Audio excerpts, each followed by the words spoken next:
Hello, Cho. Let's see the question. Two different coils have self-inductance L1 is equals to 8 millihenry, L2 is equals to 2 millihenry. The current in one coil is increased at the constant rate. The current in the second coil is also increased at the same constant rate. तो rate कैसा है? Rate of change of current same. At a certain instant of time, the power given to the coil is same. Power कैसे दोनों के same है. At that time, the current in the induced voltage and the energy stored in the first coil are I1, V1 and W1 respectively. Corresponding values for the second coil at the same instant are I2, V2 and W2 respectively. Okay, then option A I1 upon I2 is equals to 1 upon 4. Option B I1 upon I2 is equals to 4. Option C W2 upon W1 is equals to 1 upon 4 and option D V1 upon V2 is equals to 4. So let's see the key concept of this question.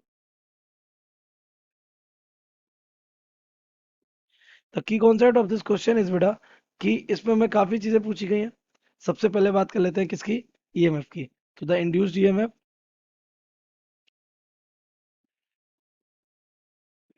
Is given by E2 is equals to L di over dt. Simply E is equals to क्या हो जाएगा, L di over dt. तो एक logic हमारा ये रहेगा कि EMF ऐसे आता है. Now second is how work is done. तो work is what, rate of work done, that is power.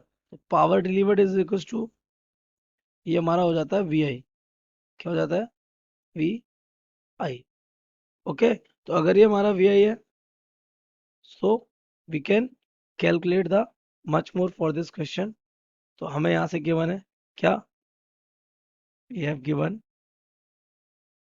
The D I one upon D T is equals to D I two over D T. तो अगर हम पहले के लिए लिखे तो E one equal हो जाएगा L one D I one over D T, और ई टू इक्वल हो जाएगा L two D I two over D T. यहाँ से E one upon E two क्या आ जाएगा, E M F induced L one upon L two. तो हमें एल वन और एल टू गिवन है. हमें एल वन कितना गिवन है 8, एल टू कितना गिवन है हमें 2. ये गिवन है हमें मिली हेनरी में. तो ये दोनों कट जाएंगे तो हमारा E one upon E two क्या आ जाएगा, 4/1. ये हमारा पहला क्वेश्चन. ठीक है, तो क्या E one upon E two 4/1 है, E one upon E two उसमें गिवन ही नहीं है. Okay, now next. फिर वो क्या कह रहा है, पावर इनकी कैसी है, same. Question is saying the power P one is equals to P two. तो यहाँ से क्या दिखता है, this is I one is equal हो जाएगा ई टू आई टू. तो यहाँ से I one upon I two क्या आ जाएगा, तो I one upon I two is given by E two upon E one.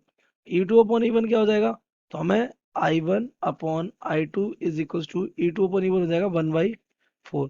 आपसे ऑप्शन में क्या पूछा है, 1/4 I one upon I two. I one upon I two is 1/. एक ऑप्शन हमारा ये भी करेक्ट हो रहा है क्या.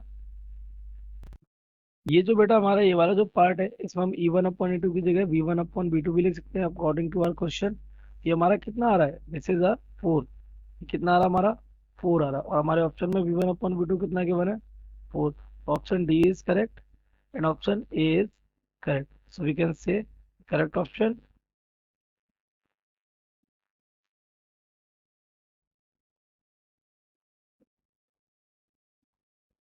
ए and D. Okay, I hope you have understood it well. Best of luck.